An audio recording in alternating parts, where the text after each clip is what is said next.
Okay, now that nabanggit niyo po yan, sir, kasi meron pa akong mga investors po ngayon at gusto po nila makialam sa tulong po. So, better globe marketing po sila. And then, magpapatay po ng call center. So, ibig sabihin, they're gonna be employing a lot of Filipinos. So, matutulungan niyo rin po ang kanilang status dito. That's what our government needs. That's good. That's good news po. Yeah, yeah. You can come over, you can invite them. And, so ngayon, nasagot yung ano ko, di ba? Kasi nagpapatulong po talaga sila. We help them, they help us also. Yes, tama po yun. And that adds to the income of our revenue. Yes po. Katulong sa gobyerno natin, katulong din sa immigration. Right. Katulong din sa mga kapwa natin. Opo. Ito rin po matanong ko.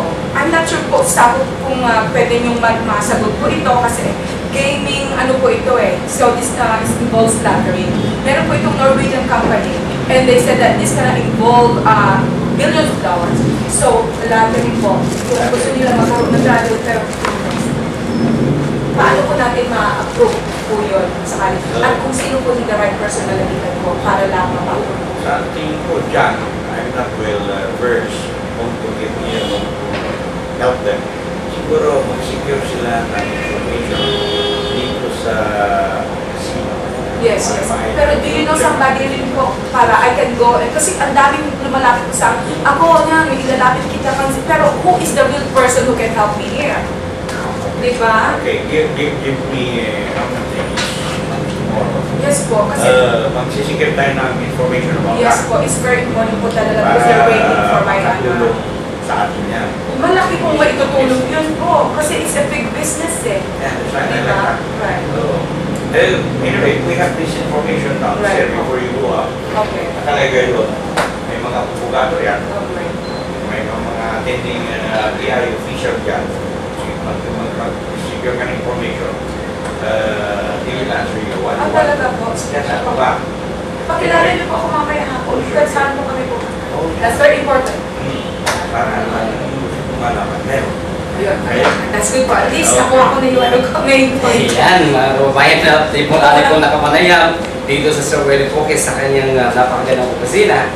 At kasama po natin sa ating pamamahayan, sila Mystica, sila Tita Cynthia, Tito Felix. At kasalukuyan po ay aming pinilinaw ang mga issues about him at marami po tayong nalaman tungkol po dito sa Bureau of Immigration dahil sa maraming katanungan na ibinabagsak niya. Ayan.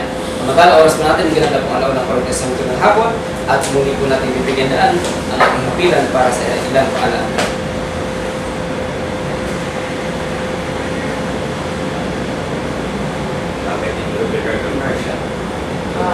Dati bulong ito na ngayon ang Dati bulol ito. Ngayon, namin na niya. Nakakaharap ako ng direksyon eh. At saka yung accent po niya na Bisaya, nawawala. nawawala na rin. Konti na lang po, ano?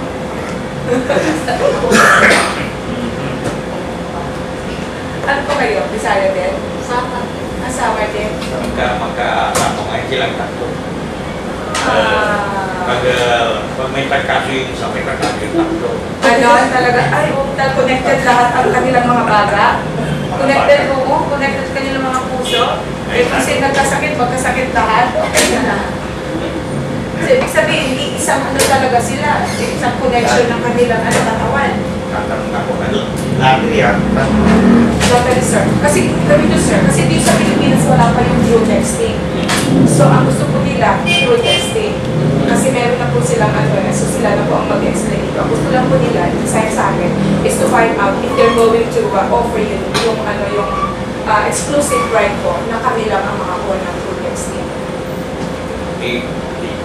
Opo. And then kung how much po ang kukunin ng gobyerno and how much po yung sa atin. Sa Central Bank, yan din naman nag-permit ng mga big time na investment. Yun nga po yan. Sabi nga niya, it involves billions of dollars. It's not just ano.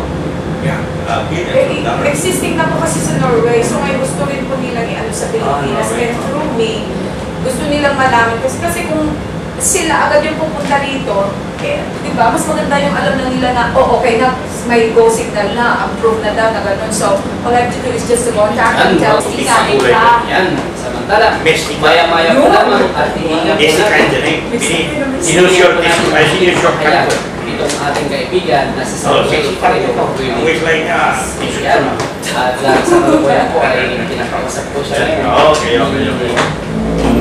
Mystica lang po naman sa mga. Kaya sir, huli pa kayo po sa ating mga kapatid sa pamamahayag. Again, good afternoon. Natutuwa pa ako dito yung mga kaibigan natin sa pamamahayag at kahit paano paliwanag ko rin yung sitwasyon ko. Pero naman malaki ko ang respeto sa mga kaibigan natin sa mga kapatid natin na mamahayag. Sana po naintindihan nyo ako. Wala po akong inaatake sa inyo. Lahat kayo ay respect. I consider you as the eyes and ears of our country. Without you, people may not know what is the truth, what is going on around the country. So, kayo po ang buhay ng mga kapwa Pilipino. At dahil po sa inyo, lahat ng informasyon ay nakakarating sa mga tao through radio, through TV, and other communication, through texts. Kaya po, mataas po ang respeto sa inyo. Ako nagpampo lang ng kaunti kasi binibira ko na hindi malabaw. That doesn't mean that I will want my respect to you, my dear reporters, broadcasters, over the radio, over the TV. Lahat po kayo ay nag-respeto ko. At salamat po sa pagkakataon ng ibinigay ng radio station natin. Batas Radio. Batas Radio. Batas. Ang Batas Radio na nandito po ang mga popular na reporter nyo na may kasama pa ng napakaganda, si Mystica, at dito si Bernard, si Cynthia, at Dennis. Yan. So, thank you very much again. Napakaganda ng hapon. At kayo po ay napaliwanagan ko over the And of course, since samasa po itong title po ng programa natin, so this is pertaining to my Mystica Foundation po, with Mystica sa Samasa. So I'm inviting everybody to come and attend our seminar on May 30th. It's going to be the first time that I'm going to be a motivational speaker with Mr. Rune Solberg from Norway. And is actually the #1 motivational speaker in Norway, and at the same time, he actually wrote 9 books already, and he's also my business partner for Better Globe Marketing. And of course, we're going to be putting up a lot of call centers in the Philippines, and he's also a part of my Mystica Foundation. And at the same time, we're going to be having a lottery business here as well, and that's also the reason here I'm actually asking help from Sir. Itong napakagwapo ko katabi ko dito, ayan, nakabawi na po ako. Ayan, wala pang iba kundi si Captain o President. Sir Wilfredo po. Willie. Ayan. Pangalan lang po talagang, very hot na po yung pangalan niya. So anyway, and of course, this is also going to be a launching of my album. It's called I Got the Power, and released and distributed by Viva Records. And at the same time, the launching of my Mystica Foundation and the launching of my movie called What's Up. And in English, it's going to be Shattered. So all at the same time. It's just one package, one occasion, so everybody's invited to come in. May 10 po at City Garden Suites in Mabini. So that's going to be from 2 to 6 p.m. po Sunday. So everyone's invited. I hope to see you guys there.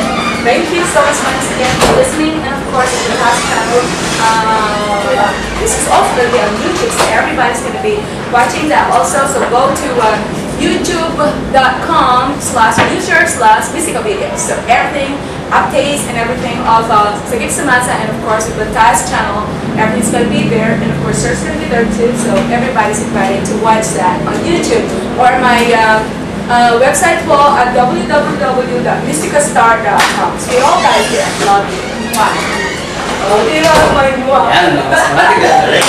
Everybody's Mystica.